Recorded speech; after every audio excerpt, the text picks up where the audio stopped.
ನೋಡಪ್ಪ, ಉತ್ತರ ಕರ್ನಾಟಕಕ್ಕೆ ನಾವು ಈಗಾಗಲೇ ತೀರ್ಮಾನ ಮಾಡಿದ್ದೀವಲ್ಲ, ಕೃಷ್ಣಾ ವಾಟರ್ಗೆ 3ನೇ ಅವಾರ್ಡ್ಗೆ ಜನರಿಗೆ 70,000 ಕೋಟಿ ರೂಪಾಯಿ ಕೊಟ್ಬಿಟ್ಟು ಅಕ್ವಿಷನ್ ಮಾಡಬೇಕು ಅಂತಿದ್ದೀವಲ್ಲ, ಅದು ಸಣ್ಣ ತೀರ್ಮಾನ ಅಲ್ಲ. ಈಗಾಗಲೇ ಭಾಳ ನೀರಾವರಿಗೆ ಬಗ್ಗೆ ನಾವು ಆಗಲೇ ಕೊಟ್ಟಿದ್ದೀವಿ, ಈಗಾಗಲೇ ತೀರ್ಮಾನ ಮಾಡಿದ್ದೀವಿ. ಕೆಲವು ಏನೇನು ಅವಶ್ಯಕತೆ ಇದೆ ಅದನ್ನೆಲ್ಲ ತೆಗೆದುಕೊಳ್ತೀವಿ.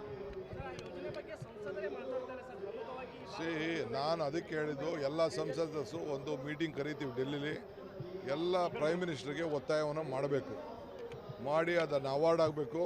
ನಮಗೆ ಆಂಧ್ರದಿಂದ ಮಹಾರಾಷ್ಟ್ರದಿಂದ ಏನು ನಮ್ಮ ಮೇಲೆ ಏನು ಗದಾಪ್ರವಾಹ ಮಾಡ್ತಾಯಿದ್ದಾರೆ ಅದನ್ನು ನಿಲ್ಲಿಸಬೇಕು. ನಮಗೇನು ಹಕ್ಕಿದೆ ಆ ಹಕ್ಕನ್ನು ನಮಗೆ ಒದಗಿಸ್ಕೊಡ್ಬೇಕು. ಪಾಪ ಅವ್ರಿಗೇನು ಇನ್ನೇನು ಮಾಡೋಕ್ಕಾಗ್ತದೆ ಅವರು ನಾಲಾಯಕ್ ಸರ್ಕಾರ ಇದ್ದೋದಕ್ಕೆ ಈ ಸರ್ಕಾರ ಲಾಯಕ್ ಸರ್ಕಾರನ ತಂದಿದ್ದಾರೆ. ಅವ್ರದ್ದು ನಾಲಾಯಕ್ ಇತ್ತು, ಅದಕ್ಕೆ ಈ ಲಾಯಕ್ ಆದಂಥ ಸರ್ಕಾರನ ಇವತ್ತು ಬಂದಿದೆ. ಮಾಡ್ತೀವಿ ಸ್ಟೇಜ್ ಮೇಲೆ ಹೇಳಿದಾರಲ್ಲ.